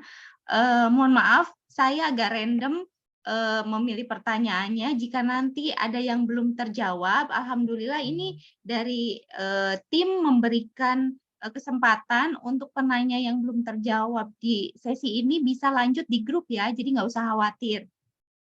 Oke, baik. Pertanyaan berikutnya di sini, Assalamualaikum Dok. Oke, saya penderita epilepsi dari umur 7 tahun sampai sekarang. Dari hasil MRI dan EEG dikatakan epilepsi ringan terkontrol. Saya juga punya analisa kolesterol yang mudah naik juga. Sekarang apabila saya berencana menikah, apakah itu berbahaya pada saat saya hamil atau mengandung? Baik, silakan dokter. Baik, tadi pertanyaannya ini ya, riwayat epilepsi dengan perencanaan menikah ya, atau hamil atau mengandung. Ya, saya Betul. ya. Jadi kalau misalnya epilepsi pada perempuan ya, ini pembahasannya berarti ada topiknya epilepsi pada perempuan yang usia produktif. Nah, biasanya pada pasien-pasien dengan pertimbangan ingin menikah ya atau ingin hamil, ingin punya anak, itu biasa kita akan evaluasi lagi. Jadi pada saat kontrol nanti kita akan evaluasi riwayat obat-obat yang rutin diminum sebelumnya. Karena ada obat-obat epilepsi tertentu yang lebih beresiko nih terhadap kehamilan ya. Jadi dia resikonya atau efek toksiknya itu efek toksisitas ya kita bilang ya. Efeknya itu lebih dominan jika diberikan pada ibu hamil atau perempuan-perempuan yang produktif. Jadi nanti biasanya saya sarankan kalau memang mau menikah nih kepada siapa tadi Bu Laksita ya, itu bagusnya 6 bulan atau 9 bulan sebelum menikah itu kita kontrol dulu. Jadi kita penyesuaian dulu nih dosis obat, kita adjust dulu obat terakhir diminum, yang rutin diminum seperti apa. Karena nanti apakah mau di-switch obatnya ke golongan lain, ataukah apa mau turunkan dosis atau sebagainya, itu biasa kita persiapannya itu dari 6-9 bulan sebelum menikah atau sebelum perencanaan kehamilan, biasanya seperti itu. Karena semakin dekat nih waktunya dengan perencanaan itu semakin ya gimana ya, efek obatnya masih ada. Jadi kalau memang kita biasa minum obat yang efeknya belum aman untuk kehamilan, kalau misalnya perencanaannya itu mendadak, biasa kan efeknya masih ada tuh di darah. Jadi kalau memang mau merencanakan lebih bagus 6-9 bulan sebelum perencanaan itu kita sudah sesuaikan dosis dan jenis obatnya. Seperti itu, Bu. Assalamualaikum dok, saya yang barusan bertanya, saya Laksita Nasri yang tadi barusan bertanya dok, Dokter Nona, selamat siang, mohon maaf sebelumnya. Saya sudah menderita epilepsi dari umur 7 tahun dan obat yang saya konsumsi dari kecil sampai sekarang itu menggunakan carbamazepine dok. Carbamazepine ya, cuman tunggal ya. Carbamazepine, terus ada juga saya diberikan asam folat, vitamin suplemen yang sama seperti tadi dokter jelaskan. Nah, sekarang ini saya juga mungkin karena bekerja juga ya dok, jadi kadang-kadang mungkin saya pola makannya itu yang membuat kolesterol saya tuh sering naik turun. Nah, ini terakhir-terakhir ini saya ini kolesterolnya sering naik juga dok, jadi agak tinggi, agak-agak di atas 200 gitu kadang sampainya. Nah, ini memang insya Allah dalam waktu dekat ini saya ada perencanaan menikah. Apakah itu nanti berpengaruh juga ketika saya nanti hamil? Nah, itu yang mau saya tanyakan lebih jauh, dok. Jadi maksudnya apakah saya harus khusus menanyakan juga ke dokter yang, misalnya dokter kandungan yang juga harus bisa tahu betul tentang epilepsi atau gimana, dok? Itu yang ingin saya tahu. Ada kira-kira resiko nggak kalau misalnya saya hamil begitu, kalau dengan kondisi kolesterol saya yang mungkin sering naik turun? Ya, baik. Jadi sebenarnya untuk kolesterol dengan epilepsi itu sendiri sebenarnya tidak ada korelasi langsung ya Mbak ya. Tadi berbicara mengenai persiapan untuk tadi menjelang menikah ya, seperti yang saya katakan tadi, memang sampai saat ini belum ada obat yang memang diyakini pasti nih aman untuk ibu hamil ya khususnya ya. Ini obat epilepsi yang memang ini udah pasti aman nih untuk ibu hamil. Tidak ada yang memang udah di-establish pasti aman, tidak. Tapi ada pertimbangan beberapa golongan obat nih yang memang efek toksisitasnya atau efek berbahayanya itu lebih ringan dibandingkan dengan golongan obat yang lain. Makanya itu penting sekali seperti yang saya katakan tadi, kalau memang ada perencanaan untuk menikah dalam waktu dekat, boleh Mbak Laksi tadi berkonsultasi dulu ke dokter saraf ya Mbak ya. Jadi biasanya kan misalnya kontrol epilepsinya ke dokter saraf. Jadi tidak perlu misalnya cari dokter kandungan yang lagi mengenai saraf ya. tapi bisa cukup ke dokter sarafnya yang tempat biasa Mbak Laksi konsultasi atau kontrol. Nanti di situ akan kita sesuaikan. Biasanya tidak hanya penyesuaian jenis obat ataupun dosis obat, tapi kita juga akan berikan tambahan asam folat. Jadi asam folatnya bisa kita tingkatkan lagi. Jadi kalau misalnya ditanya, apakah berbahaya dok, ataukah apakah beresiko terhadap anak saya nantinya? Betul, itu saya ingin tahu. Ya, karena lagi kita mau menangkis ini mitos bahwa epilepsi itu diturunkan ya. Jadi epilepsi itu tidak diturunkan, tidak ditularkan. Jadi insya Allah tidak ada pengaruh ke anaknya nanti selama obat yang ibu konsumsi itu aman untuk janin ya. Kemudian suplemen lain untuk tumbuh kembang atau perkembangan organ si janinnya juga cukup. Ya, misalnya kita di sini kita berikan 2 kali lipat nih dosis asam folatnya. Misalnya mungkin kalau sebelum hamil dosis asam folatnya 5 mg atau 5 mikrogram ya. Nanti kita pada saat menjelang kehamilan atau persiapan untuk hamil kita akan tingkatkan 2 atau 3 kali lipat dosisnya karena akan sangat berbeda ya kebutuhan asam folat bagi pasien-pasien yang sedang konsumsi obat anti epilepsi dibandingkan dengan pasien yang tidak mengkonsumsi. Jadi obat epilepsi itu sendiri ada efek menekan kadar asam folat dalam darah. Jadi makanya kalau kita konsumsi obat anti epilepsi dan merencanakan kehamilan, asam folatnya itu dosisnya suplemennya harus kita tingkatkan jauh 2 atau 3 kali lipat dibandingkan asam folat orang yang tidak mengalami epilepsi. Dan tidak akan beresiko pada anaknya dan tidak diturunkan juga selama kontrol kejangnya baik, vitamin suplemen untuk asam folatnya juga cukup. Seperti itu. Oke, terima kasih ya dok untuk penjelasannya. Terima kasih sekali.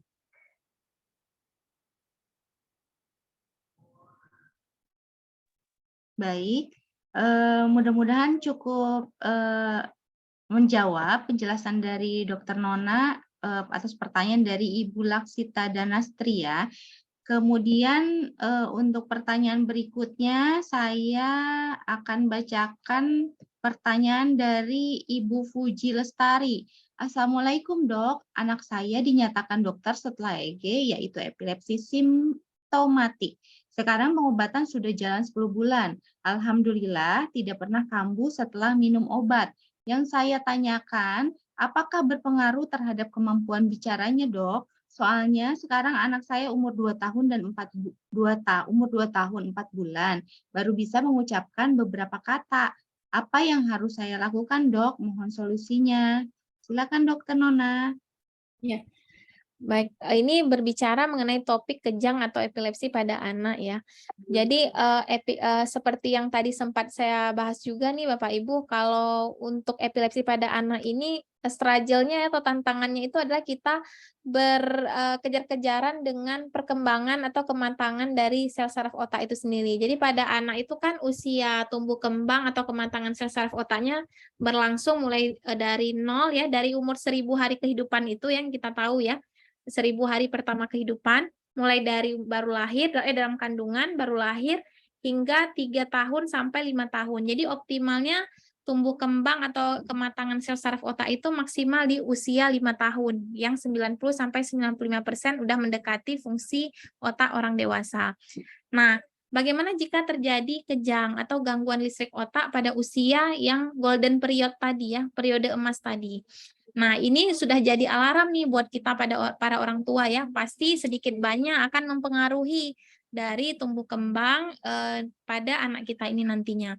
Ya mungkin salah satunya bisa seperti kasus Ibu Fuji tadi ya, ada keterlambatan berbicara, speech delay.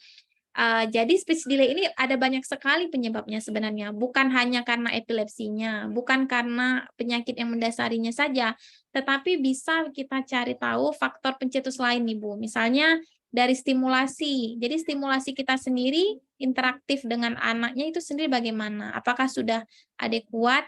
Kemudian pembatasan dari screen time. Karena kita tahu kan screen time itu juga sangat mempengaruhi nih perkembangan dari fungsi saraf-saraf motorik bicara pada si anak ya.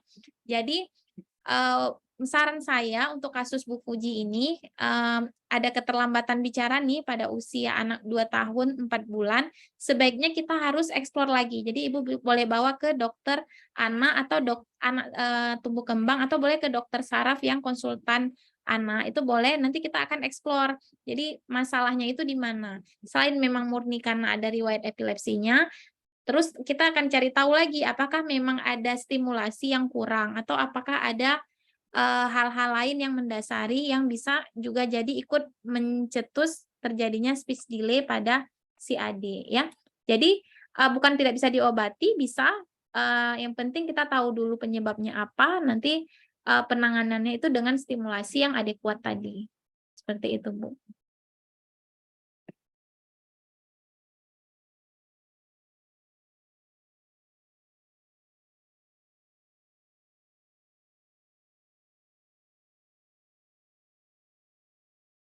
Baik, baik. Mungkin ada yang perlu ditanyakan lagi dengan Dokter Nona, Bu, sebelum dilanjutkan ke pertanyaan berikutnya? Sudah cukup? Baik, udah cukup, Bu. Alhamdulillah, terima kasih solusinya. Mudah-mudahan bisa saya terapkan untuk stimulasinya dan coba ke dokter sarafnya. Kemarin sudah dicoba tanya sama dokter sarafnya, katanya disuruh stimulasi aja di rumah dulu untuk beberapa bulan ini. Kalau tidak ada perkembangan baru kita lanjutkan katanya ke tahap terapi katanya, Dok. Terima kasih, Dok. Baik. Oke, ini sepertinya masih bisa satu pertanyaan lagi ya, Dokter. Saya coba bacakan satu pertanyaan berikutnya. Oke. Dok, saya seringkali vertigo dan migrain sebelah kanan. Apakah itu salah satu penyebab dari epilepsi atau pencetus kambuhnya kejang epilepsi? Karena dari 2 pekan kemarin sampai saat ini saya masih merasakan vertigo. Kamis Jumat kemarin saya pingsan dan kejang saat sedang di sekolah. Saya mengajar TK. Kondisi saya memang lagi flu berat dan vertigo. Sekarang pun masih. Tadi sudah terasa getar-getar lagi badan saya. Apakah itu yang namanya aura? Pertanyaan dari Ibu Aulia Nur Aslama. Begitu, Dokter. Baik, dipersilakan. Baik, jadi menarik sekali ya pertanyaannya, apakah ada hubungannya nih migrain dengan epilepsi ya? Mungkin lebih kurang seperti itu ya. Jadi kalau untuk eksplor nih, ada pasien nyeri kepala dengan riwayat migrain, mungkin nyeri kepala sebelah ya. Itu sebenarnya kita harus eksplor lagi. Kalau misalnya migrain itu idealnya dia akan perbaikan, Bu, dalam waktu 4-72 jam. Dalam artian itu 3 harian ya. Jadi kalau memang ada keluhan nyeri kepala berdenyut ya, disertai mual muntah, pandangan silau atau lebih sensitif terhadap suara ataupun cahaya terang ya, itu sudah memenuhi sebenarnya kriteria migrain tadi. Dan biasanya akan perbaikan dia dalam waktu 4-72 jam, dalam artian 3 hari. Nah, kalau memang dia sering berulang-ulang ya, dengan disertai keluhan-keluhan yang lain ya, seperti Ibu bilang misalnya tadi apa ya, yang sampai pingsan ya, memang saya sarankan harusnya kita EEG. Jadi dari EEG itu kita akan lihat ada tidak gelombang otak yang bermasalah atau abnormal. Karena seperti yang udah kita bahas tadi sebelumnya ya Bu ya, bahwa tidak selalu epilepsi itu harus ada disertai dengan keluhan atau gejala kejang, gejala motor. Gejala motorik itu misalnya kayak kaku tangan atau kelojotan tangan dan kaki ya. Tapi bisa hanya dengan nyeri kepala saja, atau bisa hanya dengan melamun saja, atau bisa cuman hanya ya misalnya gangguan konsentrasi atau gangguan fokus ya.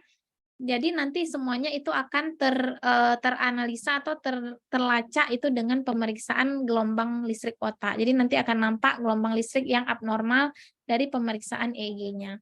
Jadi saran saya kalau memang udah sering berulang-ulang mengganggu, itu boleh sekali coba dijadwalkan nanti berkonsultasi dengan dokter sarafnya untuk dilakukan pemeriksaan gelombang listrik otak. Jadi tidak hanya dengan CT scan, jadi kita bisa tahu penyebab, tapi kalau memang dengan EEG nampak gelombang listrik abnormal, itu biasanya sudah bisa kita berikan terapi tepat seperti itu.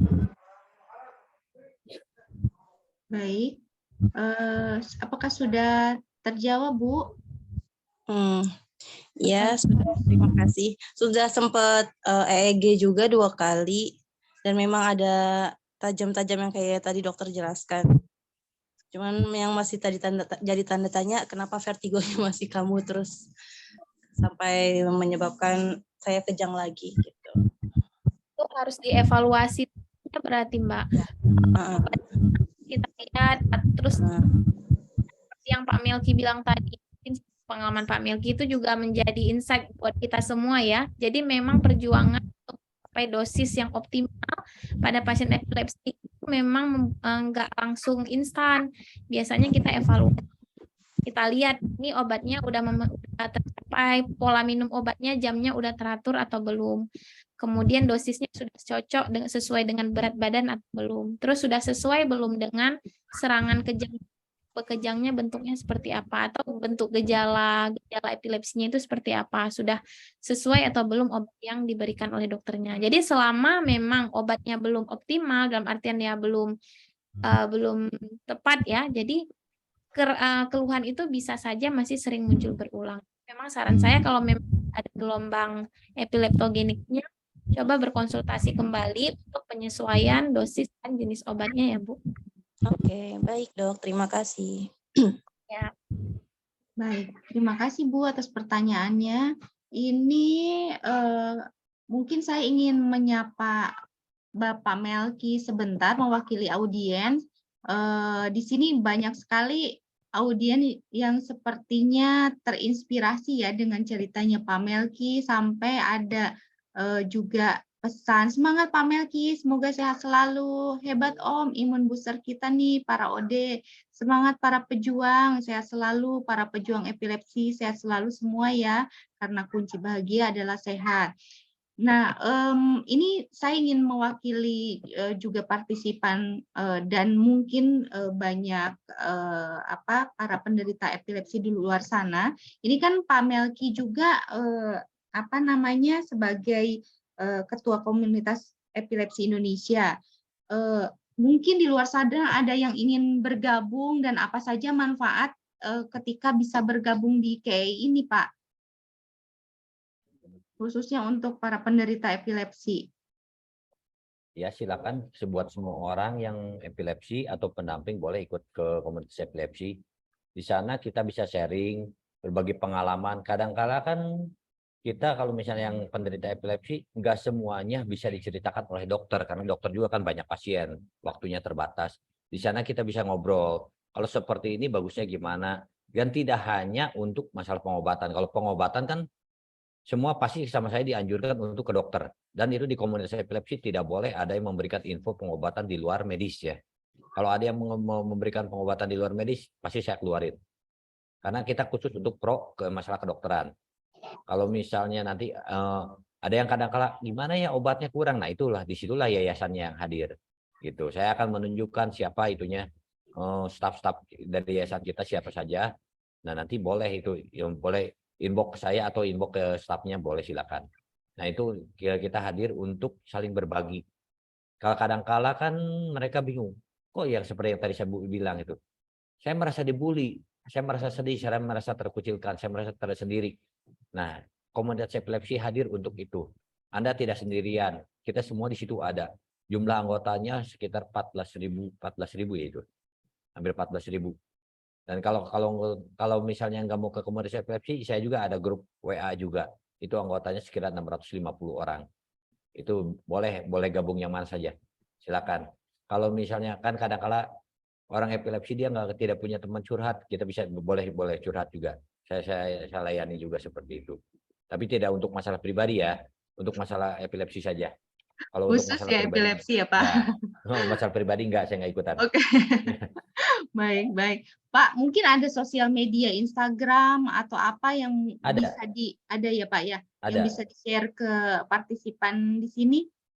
Ada, IG-nya juga ada, IG komunitas epilepsi ada. Ya. Dan ini ada rata-rata ini yang ikut sini rata-rata udah pada tahu nih komunitas epilepsi yang ini partisipan di sini. Oke, ini ada pertanyaan cara gabung grup WA-nya bagaimana Pak? Boleh nanti saya share itunya. Oke, Baik, Ya. nanti mungkin akan ada informasi lanjutan, bisa untuk pertanyaan lebih detail lainnya, tim dari Ruang Sinap mempersilakan partisipan untuk bertanya lebih detail lagi, yang belum dibacakan pertanyaannya dilanjutkan bisa di grup ya.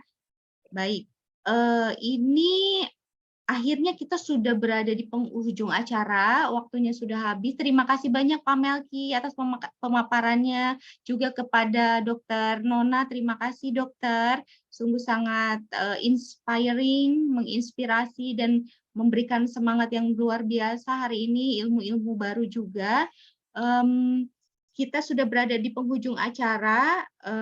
Terima kasih atas perhatian Bapak Ibu semuanya. Mungkin kita bisa membuka videonya untuk melakukan sesi foto terlebih dahulu sebagai kenang-kenangan atas webinar hari ini bersama Dr. Nona dan Bapak Melki. Silakan dibuka. Kita akan mulai sesi foto dengan beberapa slide ya. Bisa dari Mbak Intan atau dari saya nih Mbak? Saya mungkin agak ini ada sedikit gangguan teknis, mungkin bisa dibantu ya Mbak? Dari saya aja, Mbak. Oke, baik. Ya, boleh dibuka videonya Bapak Ibu semuanya, kita mulai untuk melakukan sesi foto bersama. Kasih senyum terbaiknya. Oke, sudah bisa dimulai Mbak Intan? Suaranya di-unmute ya? Ya,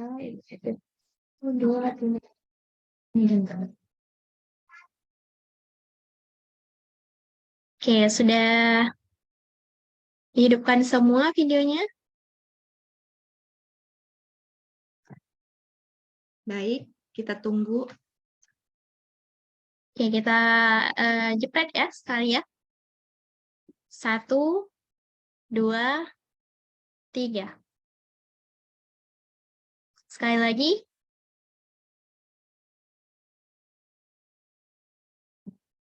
Boleh sekali lagi ya. 1, 2, 3. Oke, terima kasih. Baik, terima kasih Mbak Intan. Saya selaku moderator mungkin langsung juga untuk undur diri. Terima kasih atas kesempatan dan partisipasi Bapak Ibu semua. Mudah-mudahan ada kesempatan untuk bertemu di lain kesempatan, di lain waktu untuk webinar-webinar berikutnya. Saya kembalikan kepada Mbak Intan. Silakan Mbak Intan. Baik, Baik, terima kasih Mbak Jatuh. Dengan berakhirnya sesi foto bersama, maka berakhirlah webinar kita pada hari ini. Semoga sehat selalu untuk kita semua. Sampai jumpa di event Ruang Sinap berikutnya. Sampai jumpa. Terima kasih. Assalamualaikum warahmatullahi kasih. wabarakatuh. Assalamualaikum warahmatullahi wabarakatuh.